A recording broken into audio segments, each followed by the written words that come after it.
Hello magical minds, welcome to Edu Attack. तो dear, previous lecture में आपको बहुत अच्छे से एलिमेंट्स ऑफ कॉस्ट और डायरेक्ट एंड इनडायरेक्ट कॉस्ट समझ में आ चुका है, राइट।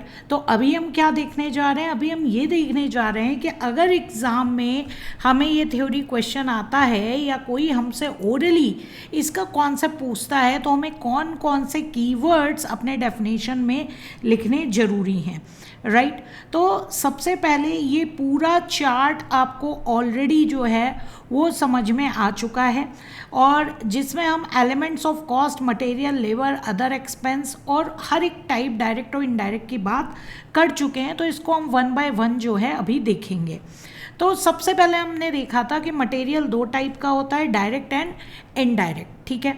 तो जो भी सामान आपको काम आता है, किस लिए?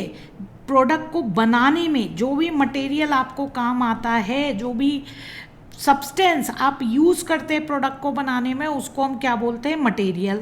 अब मटेरियल की फर्दर दो कैटेगरी हो गई, डायरेक्ट एंड इनडायरेक्ट। तो डायरेक्ट मटेरियल उसको कहते हैं जिसको आप ईजिली ट्रेस कर सकते हैं, can be easily traceable to the units. जो फिनिश गुड्स की यूनिट्स है उसके साथ आप ट्रेस कर सकते हैं, और उस यूनिट को बनाने में मेजर पार्ट उसका लगा है, उसको हम क्या बोलते हैं? Direct material. जैसे कि शर्ट बनाने की फैक्ट्री में जो शर्ट बनाने का फैब्रिक है, बटन्स हैं, कॉलर बनाने के लिए बकरम अगर यूज़ हो रहा है, वो सब किसका पार्ट है? डायरेक्ट मटेरियल का पार्ट है। और हमने पिकल का एग्जाम्पल लिया था, यानी कि मैंगो, स्पाइसेस, वो सब क्या है? पिकल का पार्ट है, डायरेक्ट मटेरियल का पार्ट है। तो इनडायरेक्ट मटेरियल क्या होता है? इनडायरेक्ट मटेरियल जो कि प्रोडक्शन में हेल्प करते हैं, एंसिलरी टू प्रोडक्शन। एंसिलरी का मतलब क्या है? जो कि प्रोडक्शन में सपोर्ट करते हैं, हेल्प करते हैं। डायरेक्ट जो है, जो मेन आपका फिनिश गुड्स है, उसका पार्ट नहीं है, लेकिन उसके प्रोडक्शन में कन्वीनियंस प्रोवाइड करते हैं। जैसे ऑयल हो गया, ग्रीस हो गया, कंज्यूमेबल स्टोर हो गया, प्रिंटिंग स्टेशनरी हो गया।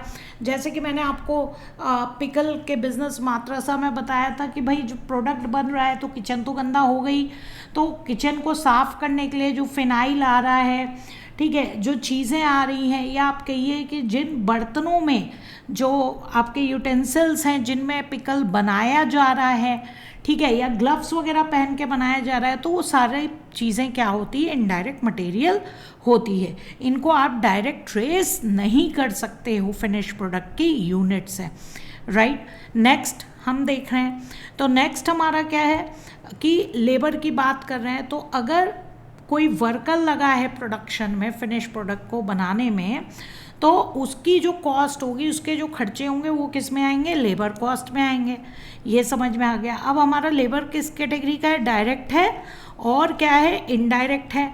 तो डायरेक्ट में जो वेजेस हम वर्कर को पे कर रहे हैं पीस वेज के अकॉर्डिंग प्रोडक्शन प्रोसेस के दौरान, ठीक है, जिसमें आप इजीली ट्रेस कर सकते हो कि हाँ, एक वर्कर को हम एक यूनिट बनाने का इतना दे रहे हैं। सपोज आप डेली वेजेस भी दे रहे हो, ठीक है, आप टाइम वेजेस में डेली वेजेस दे रहे हो, पर डे का 500 रुपीज़ दे रहे हो, और एक दिन में 5 यूनिट बनती है, तो आप इजीली ट्रेस कर सकते हो कि एक यूनिट को बनाने में 100 रुपीज़ का खर्चा आया। तो that is direct labour. Indirect labour जिसको कि आप डायरेक्ट ट्रेस नहीं कर सकते हो कि एक यूनिट को बनाने में कितना खर्चा लगा, ठीक है, जो कि आपको सपोर्ट प्रोवाइड करते हैं, ठीक है। जो मेन लेबर है, ठीक है, वो तो प्रोडक्शन कर रहा है, लेकिन उसके अलावा भी फैक्ट्री का गार्ड होगा, स्वीपर होगा, एडमिनिस्ट्रेशन स्टाफ होगा, मार्केटिंग स्टाफ होगा, सेल्स स्टाफ होगा, उन सब के जो लेबर की कॉस्ट जाती है वो इनडायरेक्ट लेबर कहलाता है, और उसको आप प्रैक्टिकली जो है आप ट्रेस नहीं कर सकते हो, पर यूनिट जो है आप ट्रेस नहीं कर सकते हो, राइट। तो ये चीज़ हमने ऑलरेडी देखी थी। जैसे यहाँ पे भी एग्जांपल दिया है, wages of store keepers, foreman, time keeper, supervisor, inspector, इन सब की वेजेस आप डायरेक्टली ट्रेसेबल नहीं कर सकते हो।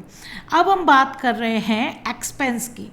तो मटेरियल और लेबर के अलावा अगर कुछ भी और प्रोडक्शन में सामान लगता है, बिल आता है, तो वो सब आपका किस कैटेगरी में जाता है? एक्सपेंस। डायरेक्ट एक्सपेंस वो होते हैं जिनको आप प्रोडक्शन यूनिट के साथ डायरेक्टली एसोसिएट कर सकते हो, ठीक है, उसको आप डायरेक्ट एक्सपेंस कहते हैं।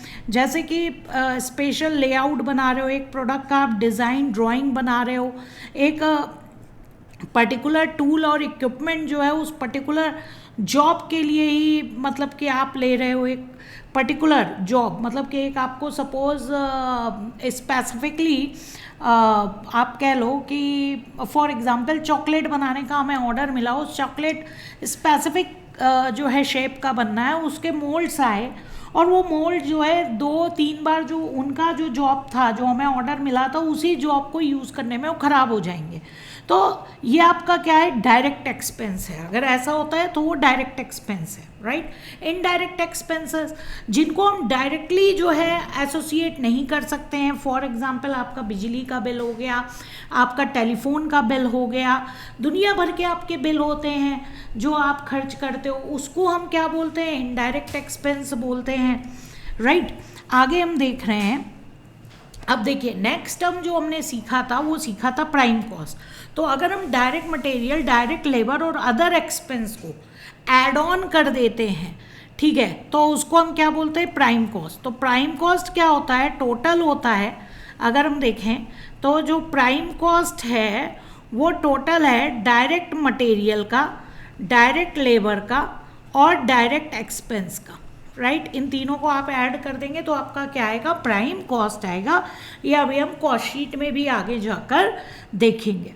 और ऐसे ही ओवरहेड्स हमने क्या देखा था कि अगर हम इनडायरेक्ट मटेरियल, इनडायरेक्ट लेबर और इनडायरेक्ट एक्सपेंसेस को ऐड ऑन कर देते हैं तो उसको हम क्या बोलते हैं? ओवरहेड्स बोलते हैं।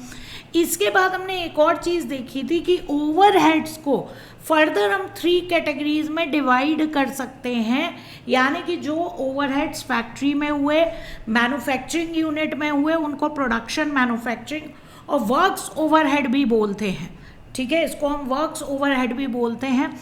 तो उसको हम किस में डालेंगे? प्रोडक्शन, मैन्युफैक्चरिंग ओवरहेड्स में, या फैक्ट्री और वर्क्स ओवरहेड भी हम यहाँ पे टर्म यूज़ कर सकते हैं, ये आपको पता होना चाहिए। और एडमिनिस्ट्रेशन मतलब कि जो ऑफिस होता है वहाँ पे जो खर्चे होते हैं, इसके अलावा जो सेल्स और मार्केटिंग में जो खर्चे होंगे उनको हम सेलिंग एंड डिस्ट्रीब्यूशन ओवरहेड्स कहते हैं।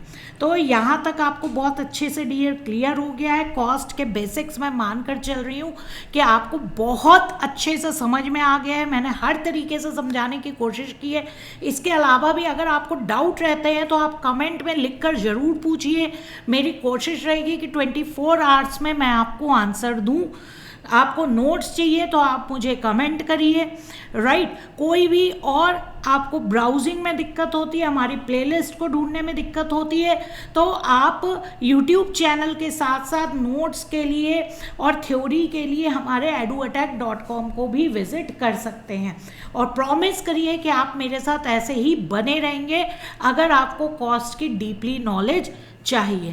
Okay, thank you dear.